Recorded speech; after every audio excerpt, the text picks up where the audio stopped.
Chaque trimestre, GV2V vous propose désormais son regard sélectif sur des crises qui ont secoué les entreprises et les institutions à travers le monde. Pour cette première édition, l'actualité du deuxième trimestre 2017 est particulièrement riche.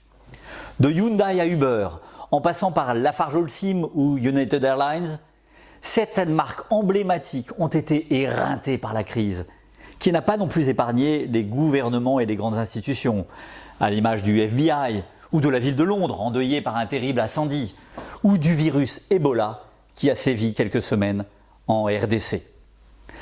Arrêtons-nous sur quelques moments forts.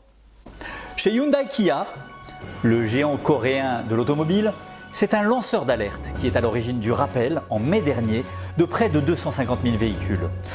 Au pays des tout-puissants chaebols, ces conglomérats qui font la pluie et le beau temps et au sein duquel la hiérarchie et l'image de l'entreprise sont quasiment sacrées, la tempête est pourtant arrivée du côté d'un salarié qui a dénoncé l'entreprise auprès des autorités, estimant qu'elle dissimulait des problèmes qualité. Pour Lafarge-Holcim, les dernières semaines ont été également particulièrement difficiles.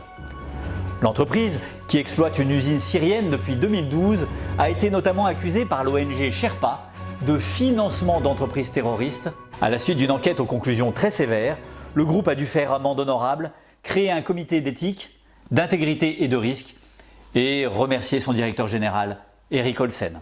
United Airlines a également eu droit à un terrible bad buzz lorsqu'un passager tiré au sort pour céder sa place dans le cadre d'un surbooking a refusé de quitter l'avion. Emmené de force par les policiers qui le blessent, ces mésaventures filmées par des passagers font le tour de la toile et le tour du monde. Et la maladresse de son PDG, qui laisse entendre que la victime a été agressive, achève d'écorner l'image de la compagnie. Chez Uber, rien ne va plus, puisque Travis Kalanick est poussé vers la sortie par ses principaux actionnaires. En cause, une série de dysfonctionnements et de polémiques qui ont fini par avoir raison de l'emblématique dirigeant fondateur.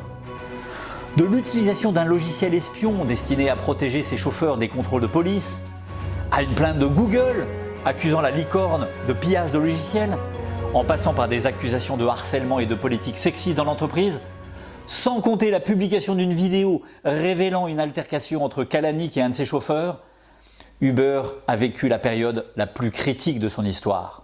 Whistleblowing, infraction à l'éthique, mauvais traitement d'un client, harcèlement des collaborateurs, autant de déclencheurs de crise mettant en évidence la fragilité de ces grandes entreprises qui ont été nombreuses à subir également WannaCry.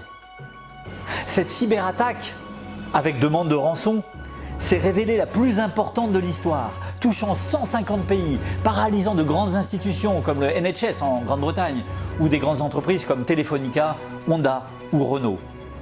Décidément, pas de répit pour la crise. Rendez-vous à la rentrée pour un petit tour d'horizon des crises du troisième trimestre 2017. D'ici là, profitez bien des congés d'été. Seule crise autorisée, les crises de fou rire. Bonnes vacances à toutes et à tous.